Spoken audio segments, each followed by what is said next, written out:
So it's not just customer's design and spec that goes into manufacturing, but manufacturer itself has some know-how. 노하우는 왜 노하우냐고 하냐면 in the entire spectrum of IP, there's patent, copyright, trademark, trade secret. All these things are concrete. It has substance, right? Patent, there is the paper copyright. There are these things that are there are these works, songs or movies. Trademark, you can see them. Trade secret, also the information that is not readily available. That's not readily available. That has a lot of trade value. It's called trade secret. But there's something else that the company knows that is valuable. Like how to line up employees when they eat. Okay. How to hold, if it's manufacturing using a hammer, how to hold the hammer, right? Or how to manage files. Does anyone have a good file management system on your computer? Do you think you have a good file management system? You think the file management system is, or how you manage files is really important for how well you study or work? Maybe, right? Now those things really cannot be protected in the patent, copyright, trademark, trade secret, but somehow manufacturer knows how to do it. So it's called know-how. And that is also owned by the manufacturer. And you need a clause in the contract that says manufacturer retains, and manufacturer may have some concrete IP as well, may have some secret in the manufacturing process, right?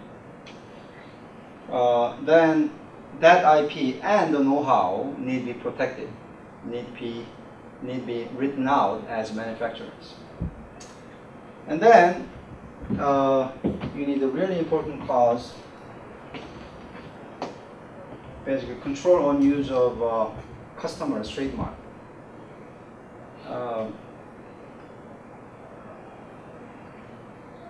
Customer allows manufacturer to use the trademark only to put on the products that manufacturer will sell to the customer, right? If there is no such control, then manufacturer can, has complete products and can sell anywhere else for big profits. That's where you see some of these, very good quality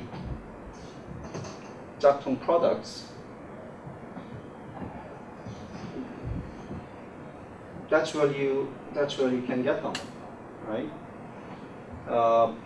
Say, Louis Vuitton has OEM agreement with this factory in China and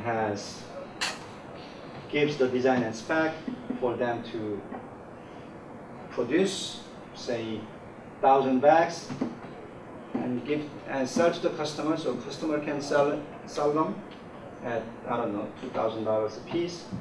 The manufacturer produces more, 1,100, right? And then sell that 100 not to the customer, but to third parties. So you want a clause granting customer absolute control over the customer's trademark.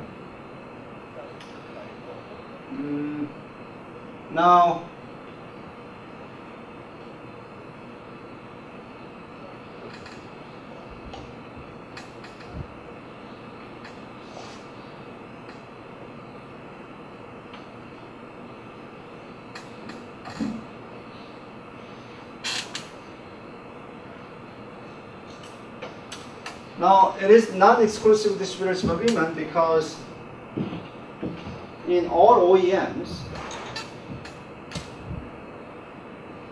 customer is not granted any territory. Okay? Customer just buys them and can sell them anywhere and everywhere. Okay? Of course, in one sense, you can call it an exclusive distributorship agreement because manufacturer makes a promise not to sell to anybody, right? Makes a promise to sell the completed goods only to the customer, right? But instead of looking at it that way, you have to look at it as a non-exclusive distributorship agreement because as you because the customer is not given any territory for which manufacturer makes a promise not to sell in the territory, right? So it's better to look at it. It's better to look at it as a non-exclusive distributorship agreement where manufacturer makes promise not to sell the completed products under the customer's trademark. So that way you don't have to, when you get an OEM agreement, you don't have to worry about these, all these things that come with the exclusive distributorship agreement. Supplier inside territory, distributor outside territory. You don't need to worry about all this. You just worry about the third slide. Plus is 4 new points of discussion. All right, question or comments?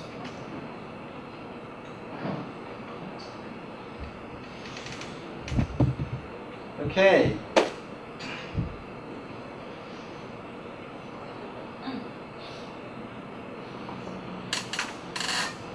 The second type of agreements that we said we're going to talk about is agency agreement. Repeat after me, agency agreement. Under the agency agreement, parties delegate sales. Okay? So parties to agency contract are, repeat after me, principals and agents. Principal and agent. Okay. Principal is the one that's delegating sales to the agent. Principal is not really selling any products or goods to the agent, but principal is asking agent to do the sales for the principal. So in the previous classes, I talked about the examples of agencies, right? So when you buy cars, you buy not from car distributor but car dealer. That's selling the cars on behalf of Hyundai, Kia, or GM. Those dealers do not buy cars from the manufacturers. They just sell on behalf of those companies. Other agents are talent agents or sports agents. They sell not goods, but they sell services, professional services. If singers, it's professional singing. If it's actors, it's professional acting. They also do not buy those services and then sell to others, but they just enter into contracts on behalf of actors, actresses, singers, sports, men, and women. So in agency agreement, you always have to think about these two different contracts, main contracts and agency contracts.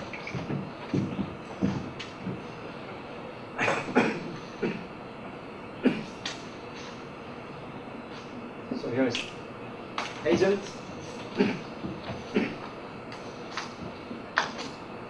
principal,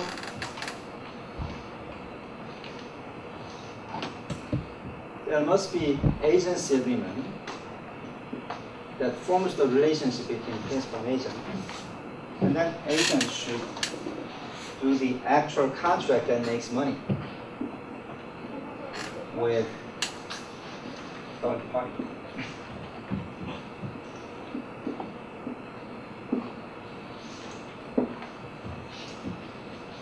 So this I'm calling main contract, but main contract because this is where the money is made. This is where principal and agent make contact with the market. Now, if it's exclusive agents agreement, then it's same as distributorship. All the things that we talked about, with respect to exclusive distributorship agreement, all apply here again. So scope of exclusive products, instead of supply and territory, you need a clause that talks about principal in the territory. Also, instead of distributor outside the territory, you should think about agency outside the territory. Minimum quantity, okay, like how much sales agency is going to do in exchange of the promise of exclusivity, and also how wide, how small the territory will be, and efforts level, period. Now, I said that if distributorship agreement is a non-exclusive, then you might not need it at all. But what if it is non-exclusive agency agreement? You still need it. Okay? It's not like a non-distributorship agreement. You still need non-exclusive agency agreement because you need to delegate, regardless whether the relationship between agent and principal is exclusive or not. You need a contract that allows agent to do something on behalf of the principal. So it's one difference with the distributorship agreement. And these are the things that you need to know about agency agreement. How about allowing sub-agent? What if the contract is silent about appointing sub-agent? What's the default? No. Okay. Because this is a delegation. Specifically, principal has asked the agent to do something for him or her. Agents cannot then turn around and grant that right on somebody else. Now, the most important thing with the scope, the most important thing with the agency agreement is scope of delegation, right? Prices and other terms. Sometimes, some agency agreements are much more strict in favor of principal. So, on all the terms, principal's consent is required. So, the main contract usually is signed between only with the agent and third party. But some principals that are really concerned about control make the main contract conditioned upon his or her consent. Sometimes, okay, that's not impossible. who signs the main contract? It's usually agent, but there are some principals who want to sign the contract, him or herself. But I mean, if they're gonna sign the contract himself, there's really no point in entering into agent's agreement. But there are times that, you know, if the principal wants the agent to do like to the promotion, to do the talking, to do the introductions, do all the promotion and advertising activities, then arrangement like this may be meaningful. The arrangement where principal signs the main contract may still be meaningful in a sense of allowing the agent to do all the sales activities. Who collects the money, principal or agent?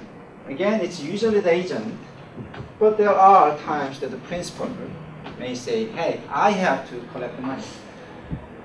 But if principal is going to setting all the conditions, if principal is going to sign the agreement, if principal is going to collecting the money, then there's really no point in entering into an agent's agreement. But still, as I said, principal may want to do all those things and let the agent just do the promotion and sales activities, right?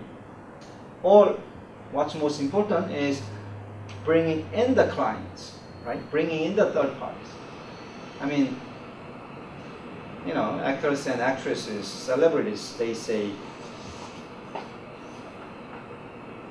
pride is their only thing, right? They don't want to call producers and ask whether they can appear in the TV shows or films.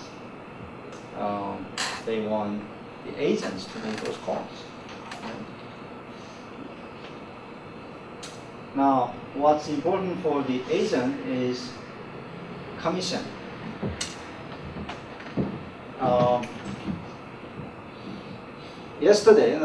Last week I said supplier trying to control the resale price of a distributor is just complete no-no. Okay, it's against the antitrust law in almost all jurisdictions.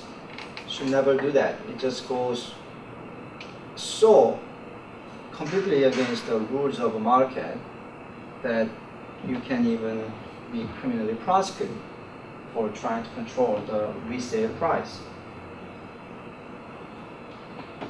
If you still want to control the market price, then what you need to do is enter into an agent's agreement with the agent. There you can set the prices, like how much, at what prices that agent will sell the goods and services. You can control through the agent's agreement. Okay. Okay. Then, what does agent get for selling the goods and services? Commissions. Okay, what do you need to put in the commission? Well, commission rate,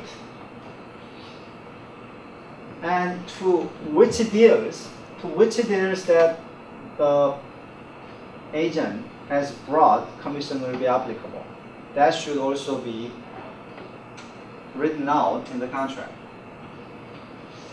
And also, whoever is collecting the money, whether it's principal or agent, should do these three things. Reporting. So reporting how much he has recovered. Record keeping. So all the papers backing up the deals that the agent has made. Or not the deals the agent has, but the deals and the monies that principal or agent have collected. Then audit. whoever is not collecting the money, okay, if agent is collecting the money, the principal. If the principal is collecting the money, agent should have the power to audit the records, these records kept by whoever is collecting the money. Okay? And see if there's any discrepancy. These three things should come to you automatically. So repeat after me. Reporting, record keeping, audit. Reporting, record keeping, audit. Okay, one more time. Reporting, record keeping, audit. Reporting, record keeping, audit. Okay, it's worth memorizing this. So in any contractual relationship that one party has interest in the other party's financial transactions, you want to put in those things. So if the agent is collecting the money from the customer, from the third party, the agent has to report all those revenues to the principal, and then the agent has to keep the records of all the transactions, relating to the money made. And then the other party, the non-collector, should have power to audit those records to check whether it is consistent with the reports, that the other party or the money collecting party has, all the revenues that the money collecting party has reported. And the other thing that you should put in is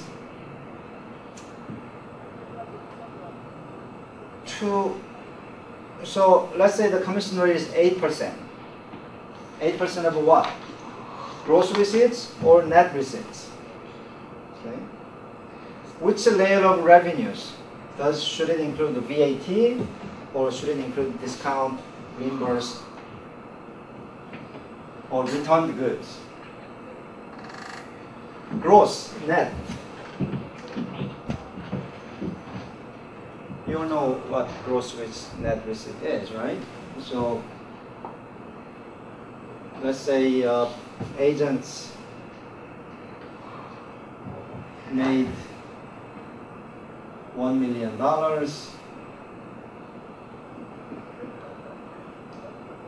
from the main contract with third party. If it's 8%, do you just multiply 8% to $1 million? Or let's say out of the $1 million,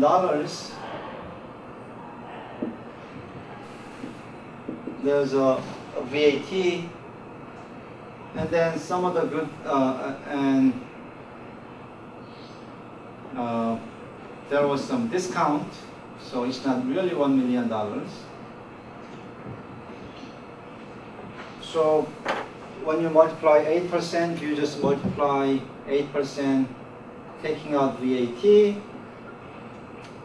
or including VAT. Or do you multiply including discount or leaving out discount? Okay. So, I mean, these are,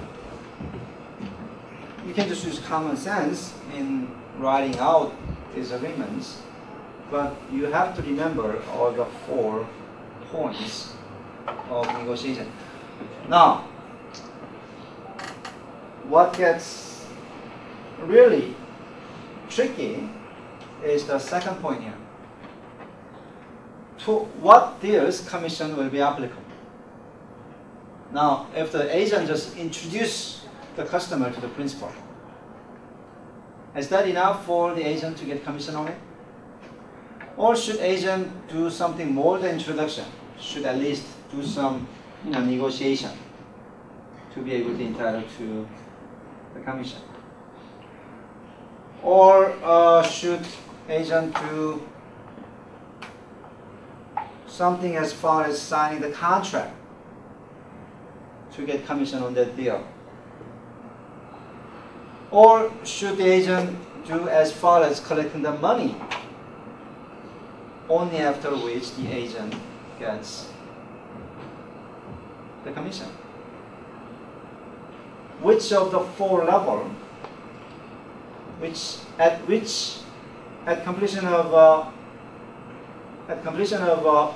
which one of the four steps is the agent entitled to commission on that deal? What do you think? What do you think is the fair arrangement?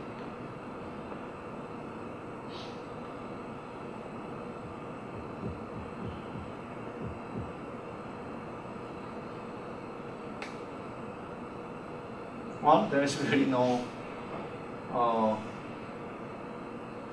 answer to that question. It really depends on the conditions of the industry and the parties, attitude toward each other. But if it's any one of the three, then there is always dormant account problem. What do I mean by dormant account problem?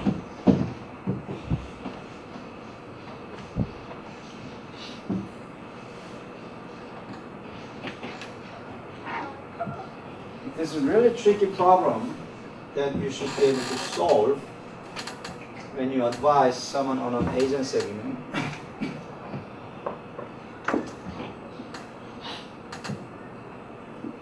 So let's say this agency agreement is valid for 2 years. Now, agent signed the contract, and let's say the agreement says you can get commission. The agent can get commission for introducing a client. Okay, so introduction was done right here. Introduction was done within the 2-year period. But time passed. That account became dormant. So there was no more activity after agent introduced that. So for instance, let's say the agent introduced an actor to a film producer for a possible film. Okay? But then again, a film project can sometimes take long years to actually go into shooting. Okay? So after that, time passes 5 years, and then the film is made. So this is where the money is paid to the actor. Okay, well, there was an introduction done, and the contract said, hey, as long as introduction is done, the agent can get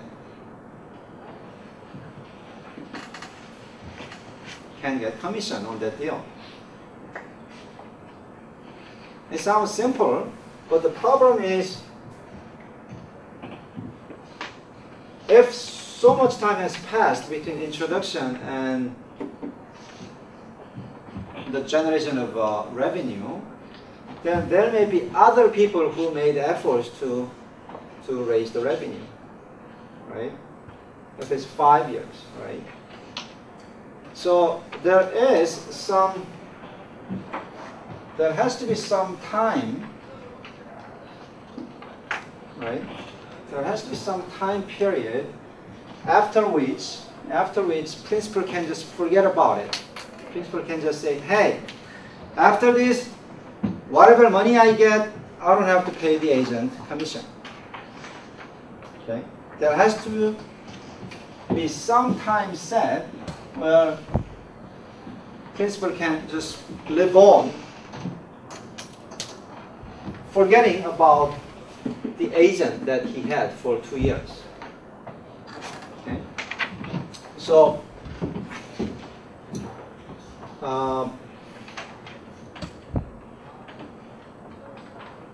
there has to be some clause that talks about how retroactive. Okay, it's not really before. This is how long after.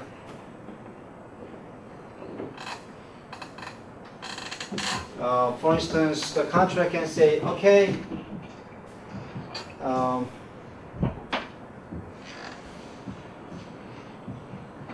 after the contract terminates within 2 years,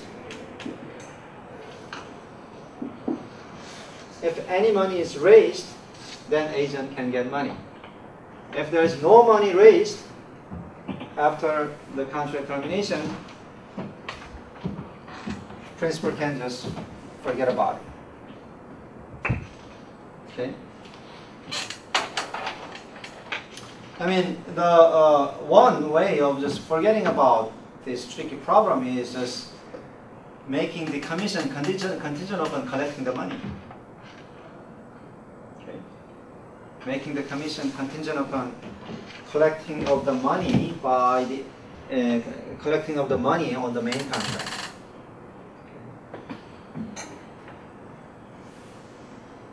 Again, you should think about all these things.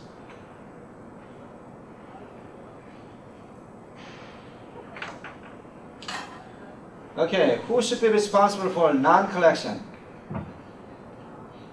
If the money is not collected, if the money due the main contract is not collected, who should be responsible? Well, whose money is that? It's principal's, right? Yeah. So it should be usually principal, but still can change by contract. Warranty. Well, the same thing.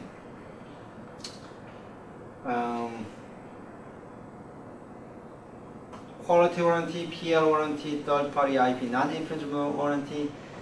You should check whether any one of these warranties apply to the agency agreement. Most of the times, if agency agreement is a straight agency agreement, none of these should apply. None of these should apply. But you should think about it. You should see whether any agent's activity can become the subject of a lawsuit.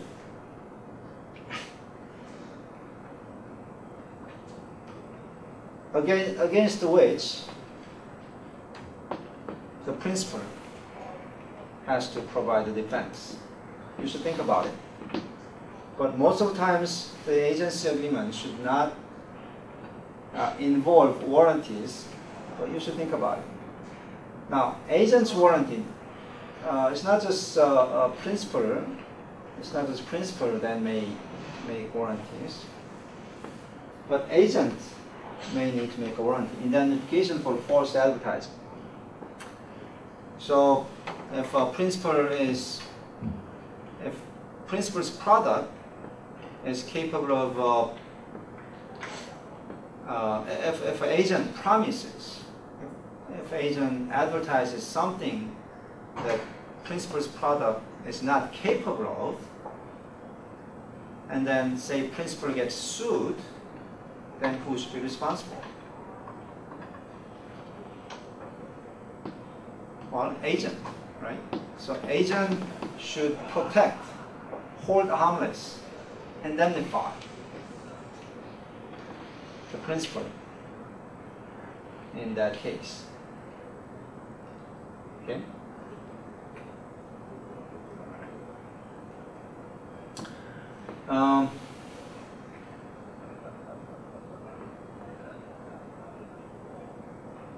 That is agent's agreement. Any question, comment so far? I didn't give you any chance to ask questions about agent's agreement.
Well, I mean, it's difficult to think of questions without really looking at an agency agreement. This is what I'm going to do. I'm going to put on EKU agency agreement and a license agreement. Okay, so read the agency agreement and also read the license agreement. And then we will talk about them next week. Okay, talk about them next week.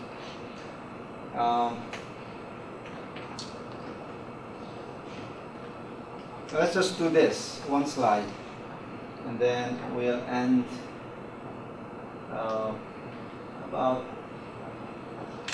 if it's okay with you, we'll end in say 10 minutes, okay, or 15 minutes to talk about this.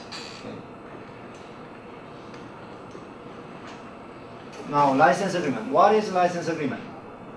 A contract allowing the use of intellectual property such as copyright, patent, trademark, trade secret, know-how. Now, you got a franchise agreement, right? What is franchise agreement? Franchise agreement is a type of license agreement. Type of license agreement that involves licensing of usually trademark. Because franchise means you are buying someone else's business, or you are obtaining the right to do business under that name. If it's a McDonald's, you want to do, I mean, you can get all the copyright and trade secret and all the patents about how to make McDonald's or how to make McDonald's French fries, which I think is still the best French fries anywhere. I still wonder how they make it and how they make it so well at every place around the world. But even if you get all the licenses on the copyright, patent, and trade secret on how to make McDonald's French fries, if you don't get the right to use the name McDonald's, then you are really not running a McDonald's restaurant, right? So franchise is like trademark plus. So you need to get the trademark, and then if you need other things, you need to get those other things as well. But franchise is a type of kind of enhanced trademark license. The parties to license agreement is licensor and licensee.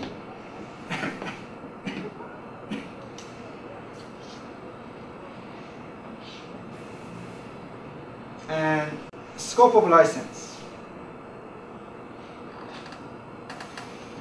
You need to think about two things: what IP and how to use IP. So for instance, I mean, I have clients who say, oh, I have rights to, I don't know,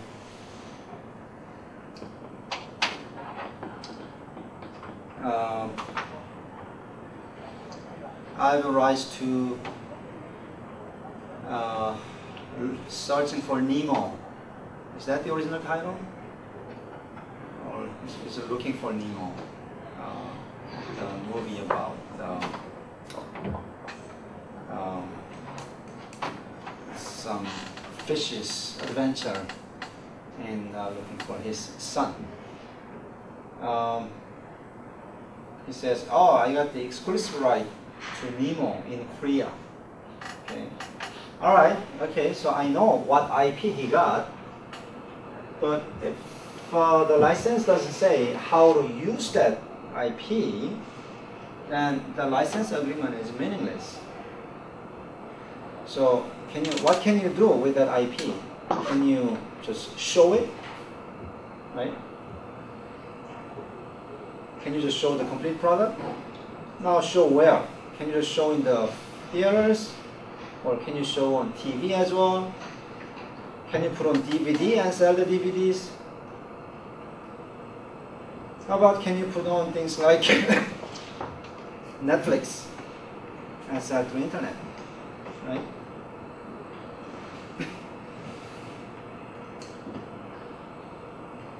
You always have to think about this. You can never, if it's a license, you can never own it, which means you are always restricted in how to use it. Okay? It's like if you have a friend selling Audi, he may let you use the Audi over the weekend. Some of the display models, but you don't have the Audi, right? You have the right to use the Audi over the weekend. Okay, that completes the right you have. A lot of people forget that. So what IP? How to use IP?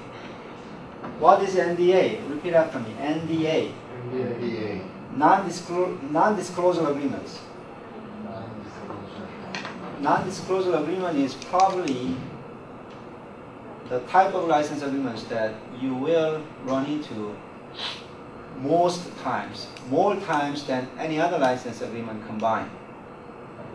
Because NDAs are exchanged for any beginning of a business relationship. Now, NDA is also a license on trade secret because you are disclosing trade secret and letting the other person use the secret, but only for the limited purposes. Okay? Remember, the license always has a restriction on how to use the IP. So you are letting the other person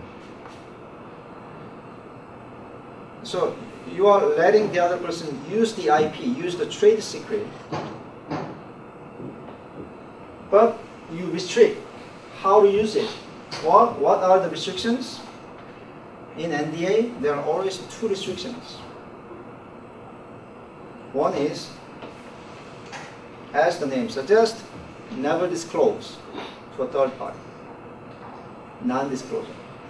The other restriction is never used for any other purpose than testing.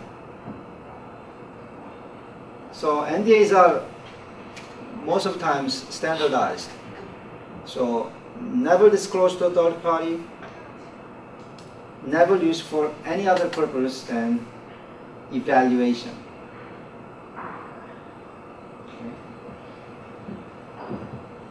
So if you see it as NDA, if you see NDA as a license agreement, then you are prepared confidently. You are prepared to confidently face what to do with the NDAs that your clients bring to you for advice. Now, before you go further into giving your clients advices on the license agreement, here are some questions that you should ask. Do we even need a license? That's a key question you should ask your client. Let's say your client comes to you.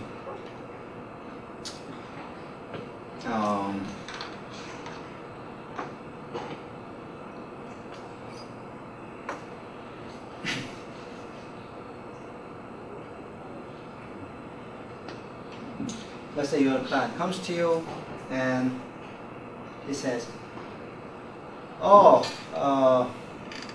last month I was in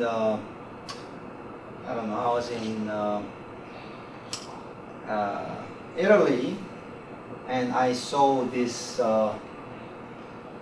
very nice chair that can double as a vacuum cleaner." I don't know how a chair can double as a vacuum cleaner, but let's say someone invented it. And I think, this will sell very well in Korea. So, and just by looking at the product, I could tell how to make it. Okay. So I want to come. So I want to make those products in Korea and sell them. I checked the patent status. So there was a patent issued in Italy, but there was no patent issued in Korea. Now, can I make those products in Korea? Yes? No? What do you think? So these are products patented in Italy, but not in Korea. Can you make those products and sell those products yourselves in Korea? The answer is yes. Okay. Patent is a registered IP. Patent is registered IP. Trademark is registered IP. But copyright, trade secret, know-how, these are not registered IPs. So registration. Now, copyright can be registered, but it doesn't mean anything as to the substance of the right or validity of the right. Why?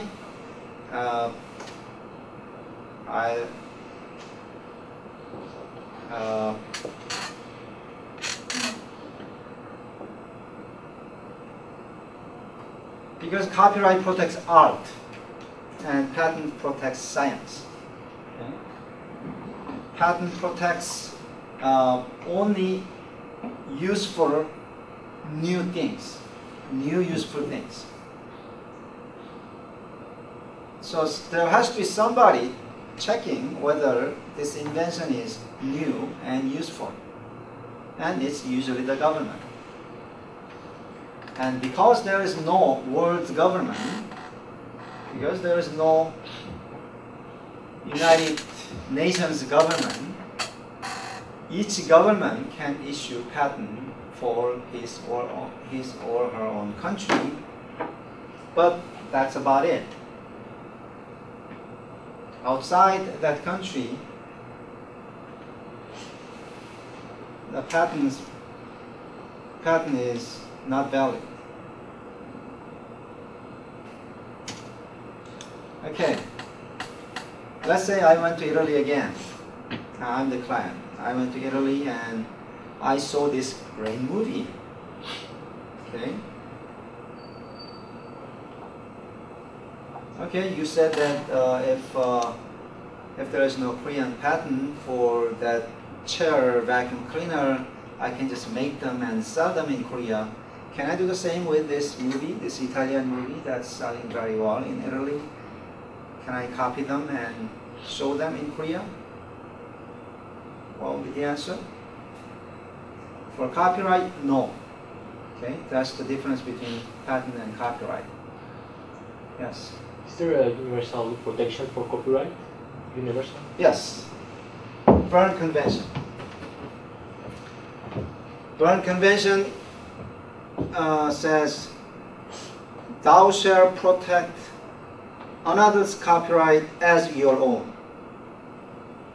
Okay? You shall protect, each country shall protect another country's copyright as its own. Okay? That's Berne Convention, and again, the Berne Convention was made possible because copyright protects people's expressions. Now, it doesn't have to be new, doesn't have to be useful, okay? But as long as it is artistic expression, copyright protects it.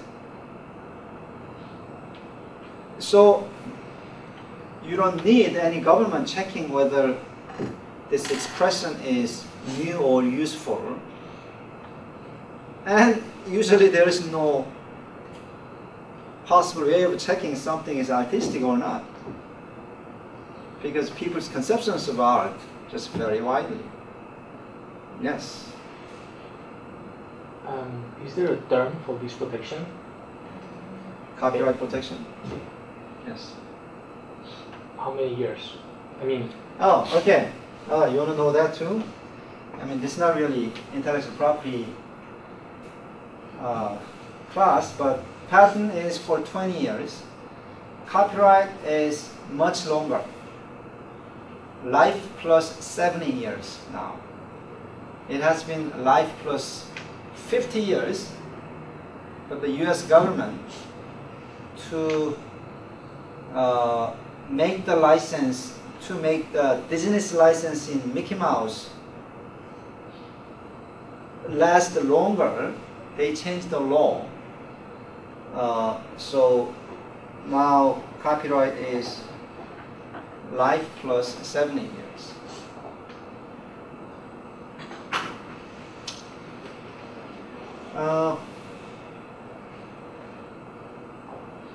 And also the other thing is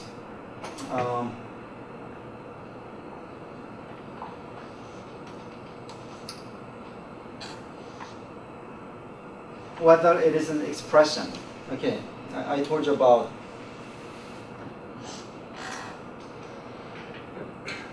chair that doubles up as a vacuum cleaner. Okay, I went to Italy and I found this chair slash vacuum cleaner.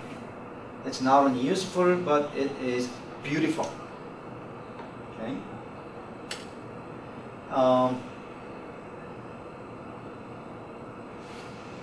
There is no patent in Korea, so I can make it in Korea. But how about, shouldn't there be a copyright protection as well? Because it's a beautiful product, right?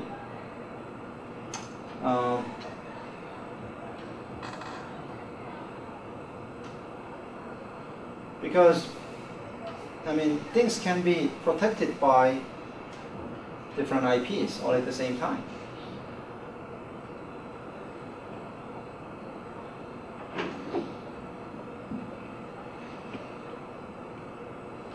If it's beautiful, can it be protected as a copyright? I mean, whoever made that chair vacuum cleaner, that was his expression. He was practicing art. It was some pragmatic art, but it was an art nonetheless. Is it protected? The answer is no. Okay? Copyright does not protect useful things. Copyright protects only non-useful things.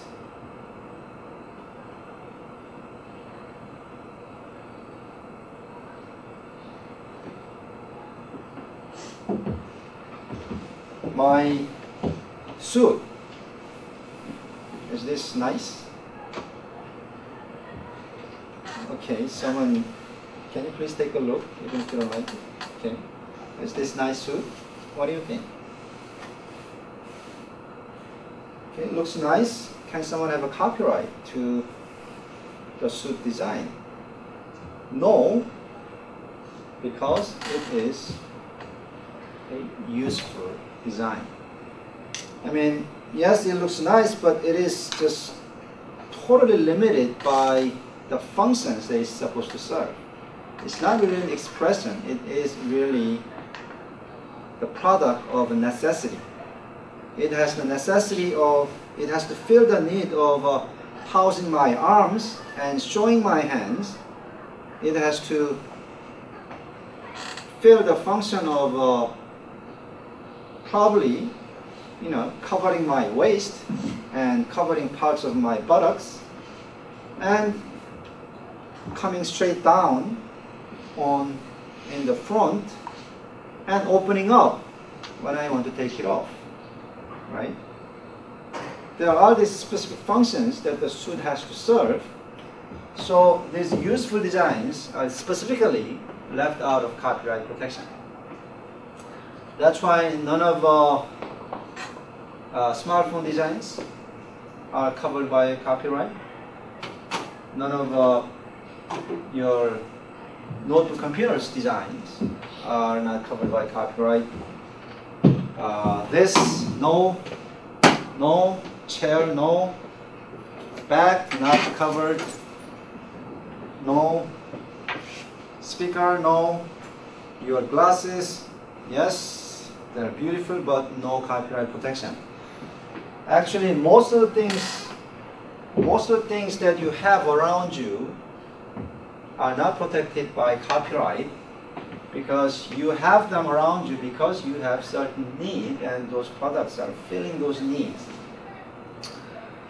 The only thing that's protected by copyright is something not useful. None of you is wearing something that's not useful. You are all practically fashioned, right? But yes. How about perfume? Perfume. Well, there is no copyright to smell. There has been no attempt to copyright smell. I think there has been copyright to sounds, but for some reason people have not tried copywriting smell. Okay, you had a question? No? Okay. Fair use. This is a concept that even if it's copyrighted, even if it's protected by copyright, you can still make some use, some fair use of it. Okay. Let's not get too much into the detail, but all I'm trying to say is that if your client comes to you and say, "Oh, I need to get a copyright license from that company in Italy," you have to. Your best advice has to start with a question: do you need that license? Do you need that expensive license? You might not need it if it's a useful thing that's not protected by copyright. Okay? And you may make a fair use of it without entering into copyright license. Trademark, same thing. Let's say you go to Italy and you found this brand that is famous in Italy but never heard in Korea.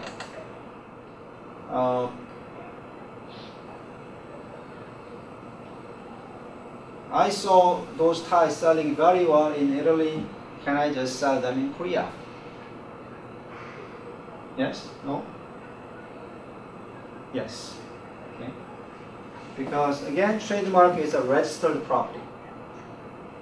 Right? So if it's not registered in Korea, you can use them very well. Why? Because trademark is a system whereby each producer picks a symbol of himself or herself on a first come, first served basis.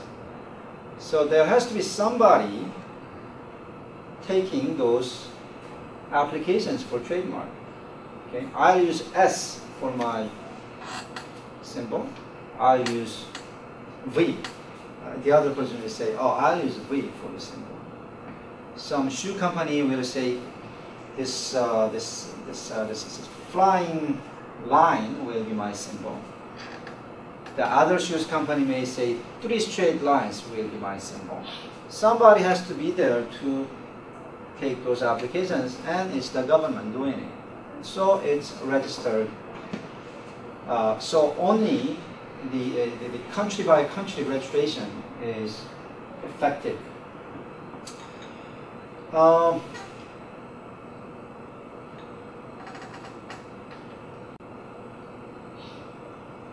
So now something that there has been some change to what I just said through fair competition law. Repeat after me, fair competition law. Now, fair competition law is entirely different from competition law, okay? Competition law is antitrust law. Fair competition law is law about trademark. It's a law designed to prevent people from falsely representing themselves. False representation is considered unfair competition. That's why it's called fair competition law, but this is totally different from antitrust law. So don't be, so I mean, one way of making sure that you are not making any mistake is calling this law unfair competition law.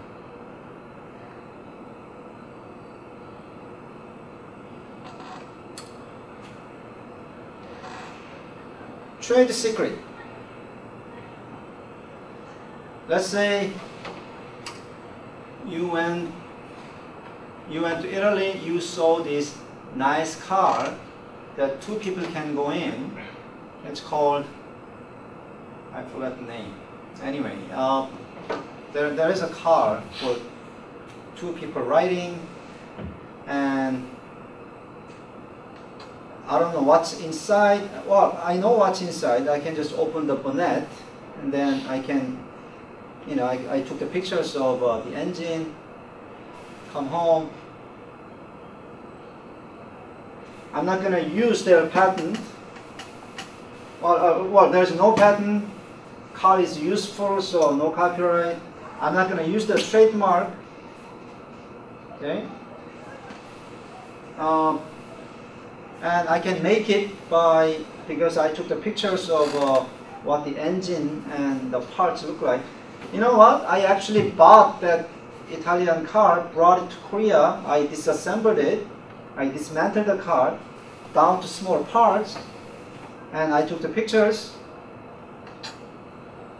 and I can make the car myself. Am I violating trade secret? The answer is no. Okay? If it's open to the public, then if it's reverse engineerable, okay, then if you are reverse engineering from what is publicly available, then you are not violating anybody's trade secret. So let's say you buy a bottle of Coca-Cola, okay, and you go into chemistry lab and you do your test, and then you figure out what the recipe is, okay?